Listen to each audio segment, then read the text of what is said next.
Hello mga sis, meron tayong client gusto magpa-hair rebond at saka lalagyan natin ng konting cellophane. Ang cellophane na gagamitin natin sa kanya ay wala yung kulay. Ang gagamitin lang natin ay clear na cellophane. Yun naman ang ipampakintab para sa ganun hindi mag-dry yung kanyang texture ng buhok.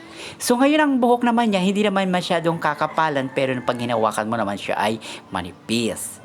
So ngayon mag-application na tayo ng first treatment number 1.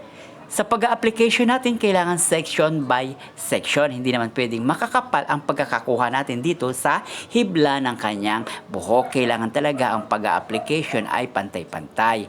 So pagkatapos nating matapos mag-application dito sa pinakang gilid, sa pinakang right side, ito naman ay ibababad natin at pagkatapos naman nating maibabad ng 40 hanggang 50 minutes pero titingnan pa rin naman natin yung kanyang pagkakababad kung effect na, kung luto na yung kanyang texture ng buhok.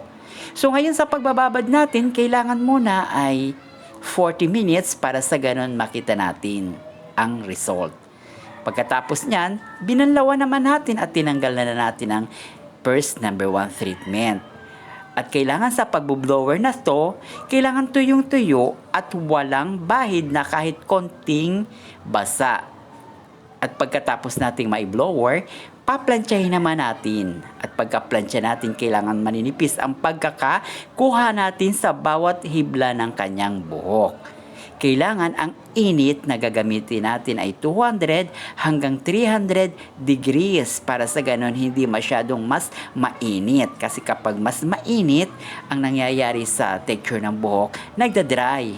So ngayon, kailangan ang pagkakalagay natin dun sa init ay hanggang 300. So ngayon pagkatapos nating magplansya, lalagyan na natin ang second neutralizer treatment. Ang treatment na yon ay nagpapalambot at nagpapakintab rin. So pagkatapos naman ito, ibababad naman natin ng 30 minutes. At pagkatapos naman nating maibabad ng 30 minutes, ito naman ay babanlawan din natin at wala naman tayong gagamiting shampoo. Conditioner lang once na tayo ay rebonding conditioner. At pagkatapos nito, binanlawan na natin ng conditioner. Ibo-blower natin para naman sa ganon makita naman natin yung pinakang result ng kanyang hair rebonding. So ngayon, heto ngayon ang result ng kanyang hair rebonding. Thank you for watching!